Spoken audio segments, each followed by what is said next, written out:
बेशकीमती फूलदान।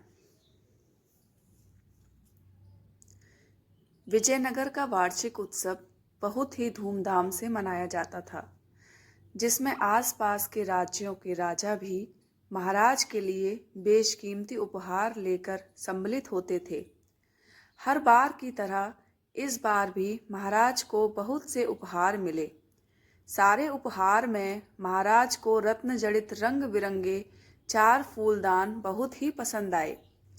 महाराज ने उन फूलदानों को अपने विशेष कक्ष में रखवाया और उन फूलदानों की रखवाली के लिए एक सेवक भी रख लिया। सेवक रमैया बहुत ही ध्यान से उन फूलदानों की रखवाली करता था, क्योंकि उसे ये काम सौंपने से पहले ही बता दिया गया था कि अगर उन फूलदानों को कोई भी नुकसान पहुंचा तो उसे अपनी जान से हाथ धोना पड़ेगा। एक दिन रमैया बहुत ही सावधानी से उन फूलदानों की सफाई कर रहा था कि अचानक उसके हाथ से एक फूलदान छूटकर जमीन पर गिरकर चकनाचूर हो गया। जैसे ही महाराज को ये बात पता चली तो उन्होंने 4 दिन बाद रमैया को फांसी देने का आदेश सुना डाला। महाराज का ये आदेश सुनते ही तेनालीराम महाराज के पास आया और बोला, महाराज, एक फूलदान के टूट जाने पर आप अपने इतने पुराने सेवक को मृत्यु दंड कैसे दे सकते हैं? ये तो सरासर नाइंसाफी है। परंतु महाराज उस समय बहुत ही गुस्से में थे, इसलिए उन्होंने तेनालीराम की बात पर विचार करना जरूरी नहीं समझा।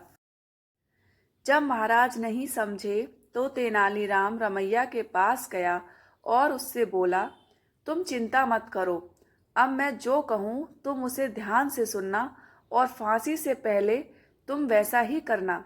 मैं यकीन दिलाता हूँ कि तुम्हें कुछ नहीं होगा।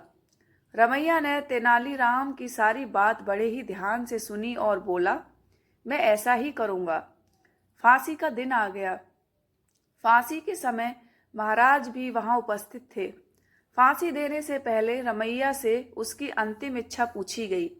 तब रमैया बोला, मैं एक बार बचे हुए 3 फूलदानों को एक बार देखना चाहता हूँ, जिनकी वजह से मुझे फांसी पर लटकाया जा रहा है।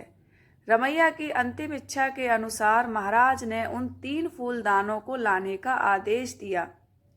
अब जैसे ही फूलदान रमैया के सामने आए तो उसने तेनालीराम के कहे अनुसार तीनों फूलदानों को जमीन पर गिराकर तोड़ दिया। रमैया के फूलदान तोड़ते ही महाराज गुस्से से आग बबूला हो गए और चिल्लाकर बोले, ये तुमने क्या किया? आखिर तुमने इन्हें क्यों तोड़ डाला?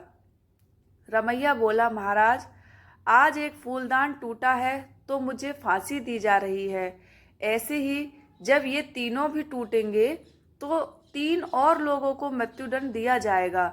मैंने इन्हें तोड़कर 3 लोगों की जान बचा ली है, क्योंकि फूलदान इंसानों की जान से ज्यादा कीमती नहीं हो सकता।